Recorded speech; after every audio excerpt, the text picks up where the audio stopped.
Hello guys, welcome to my channel Learn with Usman. Today we are going to start an interesting topic about four conditional tenses in English grammar. In English grammar we have four conditional tenses. First one is zero conditional, first conditional, second conditional and third conditional tenses. Now we are going to define what is zero conditional. The zero conditional describes that something is considered to be a universal truth or when one action always follows another. So the zero conditional is about general truth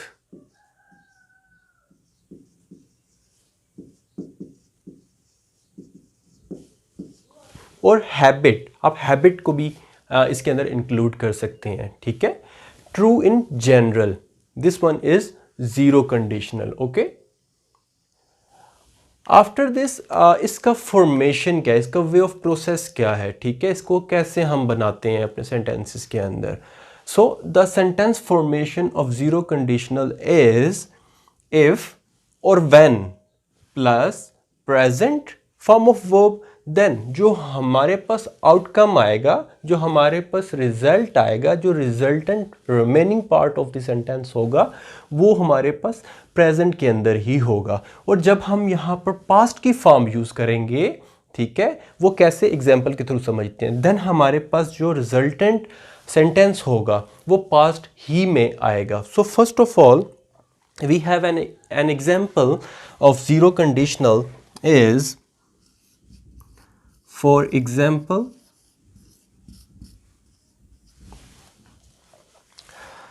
the TV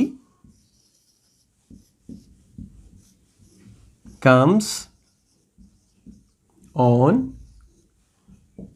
if you press the button.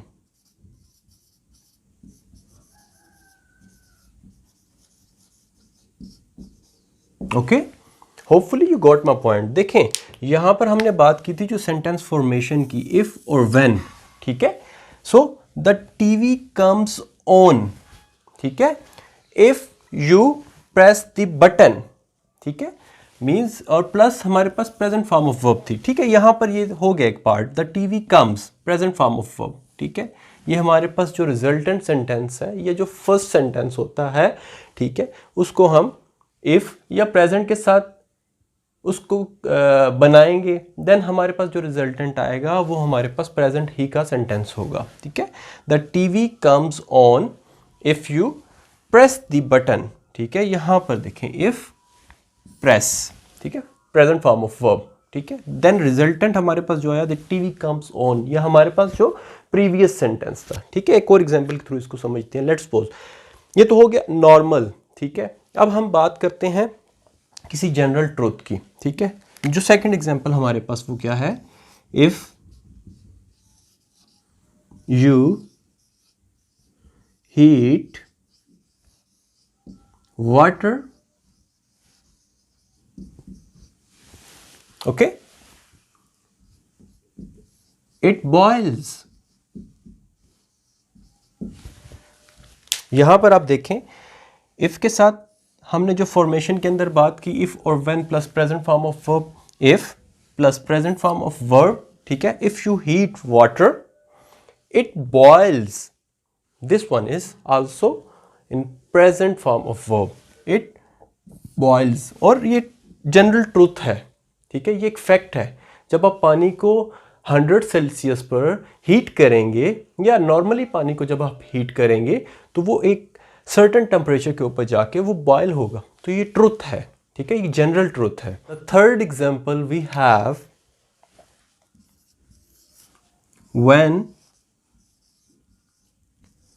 I did my homework. इस sentence के अंदर आप देखेंगे कि मैंने यहां पर when use किया. जी, the zero conditional is the only conditional in which when can replace if. ठीक है, जीरो कंडीशनल टेंस के अंदर ही सिर्फ आप इफ को रिप्लेस कर सकते हैं व्हेन के साथ। When I did my homework my teacher was happy. यहां पर आप देखें पास्ट आ गया, ठीक है। When I did my homework, ठीक है, पास्ट इफ और व्हेन के साथ past form of verb, then आपका जो रिजल्टेंट सेंटेंस है वो पास्ट के अंदर my teacher was happy, this one is was happy. Hopefully you got my point, or you got this zero conditional tense. After zero conditional we have first conditional. Okay, first conditional is about real, possible, or something is like future event. Okay, about future event. The first conditional describes or expresses a future scenario that might occur, or assuming that the condition is fulfilled, the result or the outcome is likely to happen. Okay, means कि अगर आपकी कोई condition fulfill होगी then वो result होगा। Through examples और through इसकी formation हम इसको समझने की कोशिश करते हैं कि कैसे ये first conditional about future scenario हमें देता है। ठीक है, जो सेंटेंस फॉर्मेशन है वो इसकी कुछ ऐसे है कि if plus first form of verb, ठीक है, then the resultant will come with will और shall plus first form of verb. For example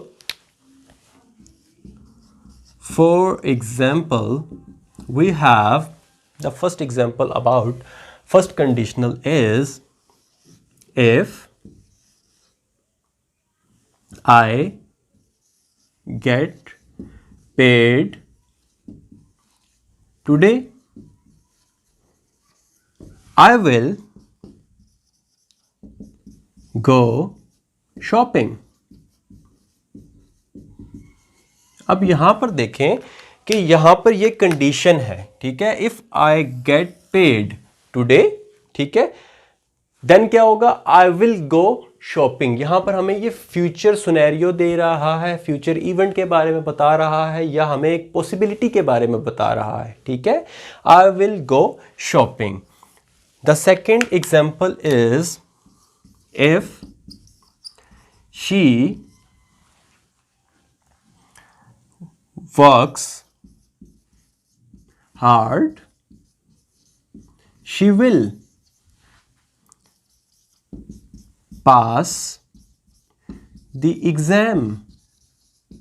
ठीक है, यहां पर भी देखें कि वो कह रहा है कि if she works hard she will pass the exam. ठीक है, she works, if she works hard she will pass the exam. Now we have the second conditional tense. The second conditional can either refer to the future hypotheticals that are unlikely to be true, or present situations that are untrue or impossible. Means कि जो आपका second conditional है ये बात करता है impossible things के बारे में, जो unlikely जो true और untrue हो, ठीक है, unlikely हो और untrue हो, impossible हो। ठीक है, means के hypothetical situations के बारे में, hypothetical situations। hypothetical means imagine, unreal।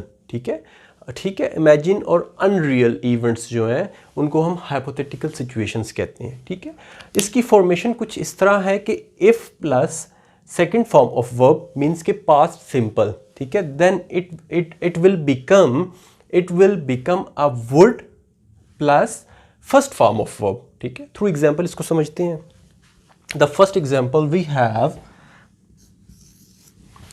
If I won a lot of money,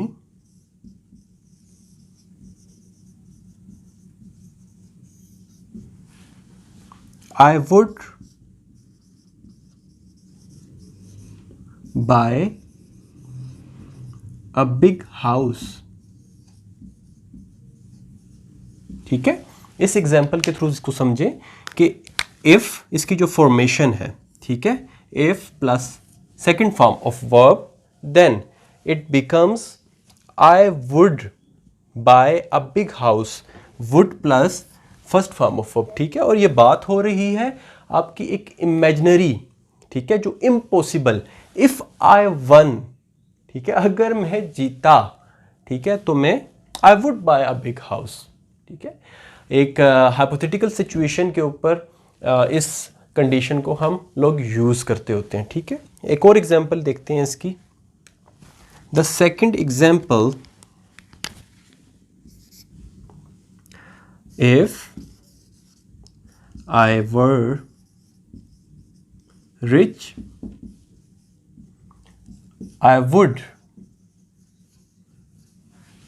travel the world. Hopefully आप इन दोनों एग्जांपल्स के ज़रिए इस चीज़ को समझ गए होंगे कि एक जो अनलाइकली सिचुएशन है, इम्पॉसिबल सिचुएशन के ऊपर इस कंडीशन को हम कैसे अप्लाई करते हैं। इफ़ आई वर रिच, आई वर, ठीक है, यहाँ पर हमने पास्ट वर्ब को यूज़ किया, I were rich, I would travel the world, ठीक है, I would travel first form of verb, ठीक है। होपफुली आप सेकंड कंडीशनल टेंस को अच्छे से समझ चुके होंगे। Now we have third conditional tense, we have third conditional mean third conditional को हम इस तरह कहेंगे कि the third conditional describes an unreal situations in the past, ठीक है। और इसका जो रिजल्ट होता है वो भी हाइपोथेटिकल इवेंट्स के और हाइपोथेटिकल सिचुएशंस के ऊपर ही डिपेंड करता है, पास्ट के ही अंदर, ठीक है। मींस कि टू लेट नाउ, ठीक है, पास्ट की हम बात करेंगे यहाँ पर। पास्ट के अंदर जो मतलब टू लेट से आप समझ चुके होंगे कि जो उसका रिजल्ट है, ठीक है, उसके लिए भी अब देर हो चुकी है, वो भी पास्ट में ही रह गया। इसकी सेंटेंस फॉर्मेशन कुछ इस तरह है कि if plus had third form of verb then जो रिजल्टेंट हमारे पास आता है would have plus third form of the verb, ठीक है। एग्जाम्पल के थ्रू इसको समझेंगे। यहाँ पर हम देखते हैं example, for example if she had worked hard, she would have passed the exam.